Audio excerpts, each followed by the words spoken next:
صباح الفل على أحلى متابعين. الحلوى النهاردة من فرنسا، يلا بينا. اهلا بكم اعزائي المشاهدين في قناه مرجو مامز كورنر مع تيتا ميري والاكل الصحي.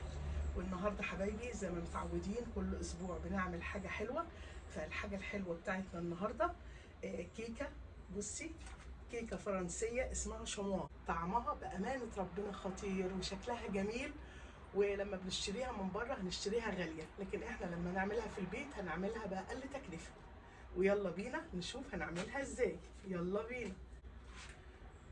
والاسبوع ده حبايبي الحلو بتاعنا كيكة الشموا الفرنسية، هنعملها في منتهى البساطة.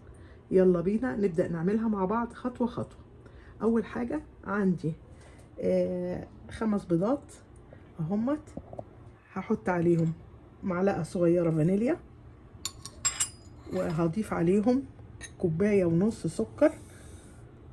سكر حبيبات عادي مش ناعم بالشكل ده. وعندي كمان نص كوباية زيت، ونص كوباية لبن حليب اهو. وهضرب الخليط حلو جدا بالمضرب. ضربتهم بالمضرب بالشكل ده حبايبي. ودلوقتي عندي 2 كوباية دقيق ابيض، وعندي الكاكاو الخام. اخدت 3 معالق بالمعلقة الكبيرة دي، ومعلقة كبيرة بيكنج باودر. بس هنخل كله، هحطهم كده هنخلهم بالشكل ده. الدقيق مع الكاكاو مع البيكنج باودر هنخل كله بالشكل ده اهو.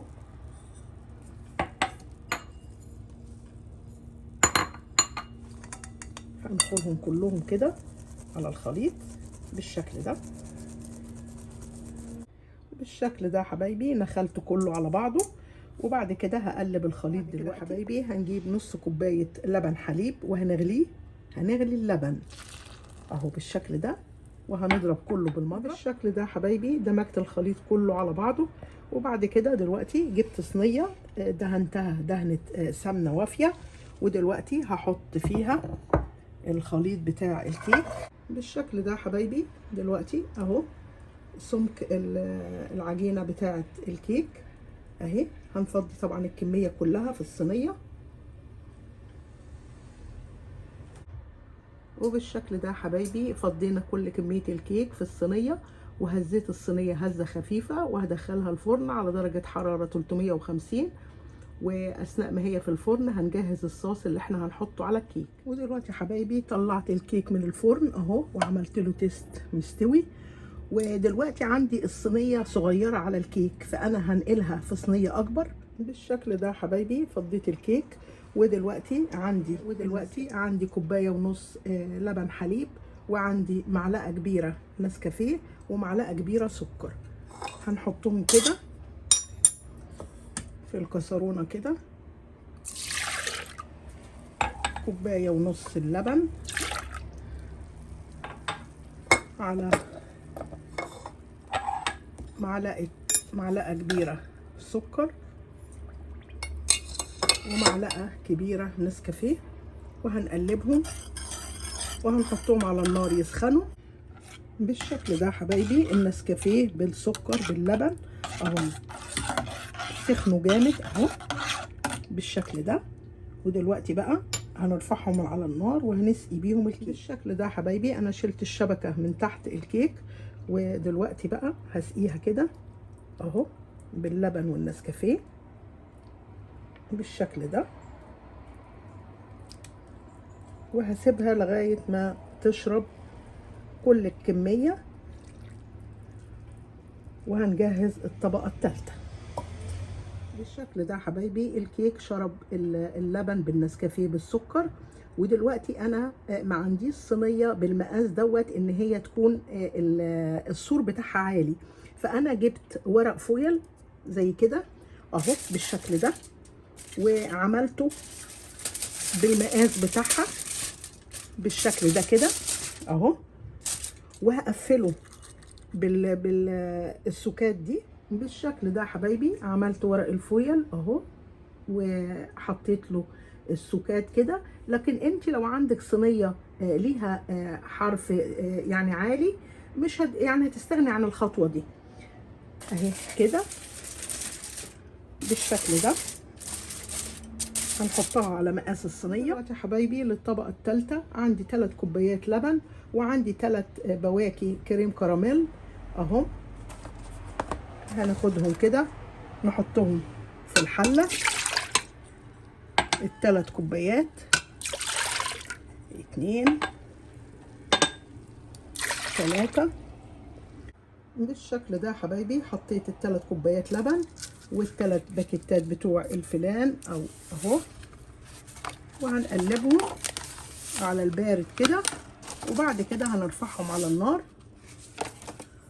بالشكل ده يا حبايبي. يا دوب الفلان يا دوب يغلي هنرفعه من على النار على طول. دلوقتي يا حبايبي رفعت الفلان على طول من على النار اول ما غلى على طول، لان بيجمد بسرعه. وبعد كده نكون مجهزين الخلاط، واي نوع بسكوت انت تحبيه ساده او بفليفر زي ما انت عايزه. هنحط حوالي 20 واحده كده، وهنحط عليهم على طول الفلان في الخلاط بالشكل ده حبايبي. هحط الكميه كلها بتاعت الفلان وهضربهم كده حلو في الخلاط، مش ضرب جامد يعني، يا دوب بس ايه البسكوت يدوب. وعلى طول يا حبايبي هنضيف على طول الفلان بالشكل ده اهو على الكيك، ومش هنحركها خالص. هنحط الكميه كلها ومش هنحركها خالص لغايه ما تجف شويه، وبعد كده ندخلها التلاجة. ودلوقتي يا حبايبي كان مع الكاستر كان المفروض ان انا احط يعني علبة كريمة، بس انا نسيت الكريمة، فانا هحطها كده عليها دلوقتي. يعني الكريمة مش لازم، بس انا عايزة ليها طعم يعني بيحلي طعمها، فانا هفرد الكريمة عليها.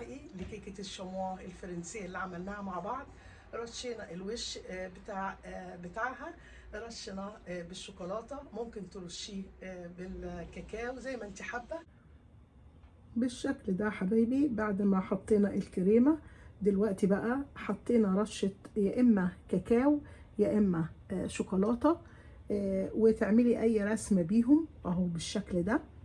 اهي الكيكة الفرنسية الشموا في منتهى الجمال، كيكة بسيطة وسهلة وحلوة قوي قوي. وهنقطعها كمان دلوقتي مع بعض اهو، طريقة سهلة وبسيطة جدا جدا بالشكل ده حبايبي. اهي بصي كيكة خطيرة رائعة اهي، طعمها حلو جدا جدا. الكيكة الفرنسية الشموا طعمها خطير وشكلها رائع. بصي اهي يعني حاجة في منتهى الطعامة.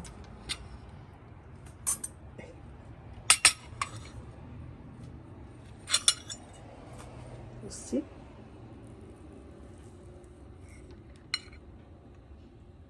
رائعة رائعة، وبألف هنا. باي باي.